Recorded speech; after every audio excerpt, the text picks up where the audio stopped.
Main রোডে গোলাগুলি হইতেছে, অনেক মানুষ মারা গেছে। তা আমার ছেলে আবার ফার্মাসি কোর্স করাইছে, একটা ফার্মাসিতে বসতো, এই যে তার পর খরচ কিছু একটা হাসতো। তখন ওর মা আবার ফার্মেসি থেকে দেখে আসছে যে ওর ফার্মেসিতে নাই। তখন ওর মা বলতেছে তুমি তাড়াতাড়ি সাকিবরে ফোন দাও।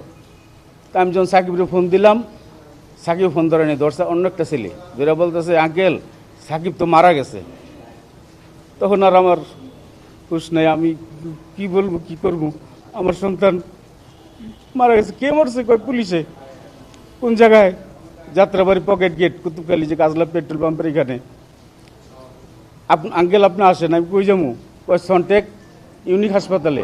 আমি বললাম যে আঙ্কেল আমি তো অসুস্থ, আমি কি করবো? কয় কেউ একসাথে একটা লোক সাথে করে নিয়ে আসেন। তো একটা লোক সাথে করে নিয়ে আমি গেছি। যাওয়ার পরে দেখি যে আমার ছেলে মৃত্যু হয়ে পড়ে রয়েছি। আমার কি বলবো, আমার বলার মতন। আমার সন্তানের মাথার মধ্যে পিছনে গুলিটা লাগছে, আর পিছনে ডাইন সাইডে যে সিনা বরাবর গুলি লাগছে। মাথার গুলিটা এবার আমি আঙ্গুল দিছি, আঙ্গুলটা পুরো ঢুকে গেছে ভিতরে। আমার ছেলে যে মারছে, আমি যাদের ওইখানে যে পুলিশরা ছিল এবং যারা নিয়ে এই তাদেরকে পুলিশদেরকে অর্ডার দিছে, আমি তাদের বিরুদ্ধে সরকারের কাছে, এই নাগরিক কমিটির কাছে আমি বিচার চাই। আপনারা এই বিচার প্রক্রিয়া তুলে ধরবেন।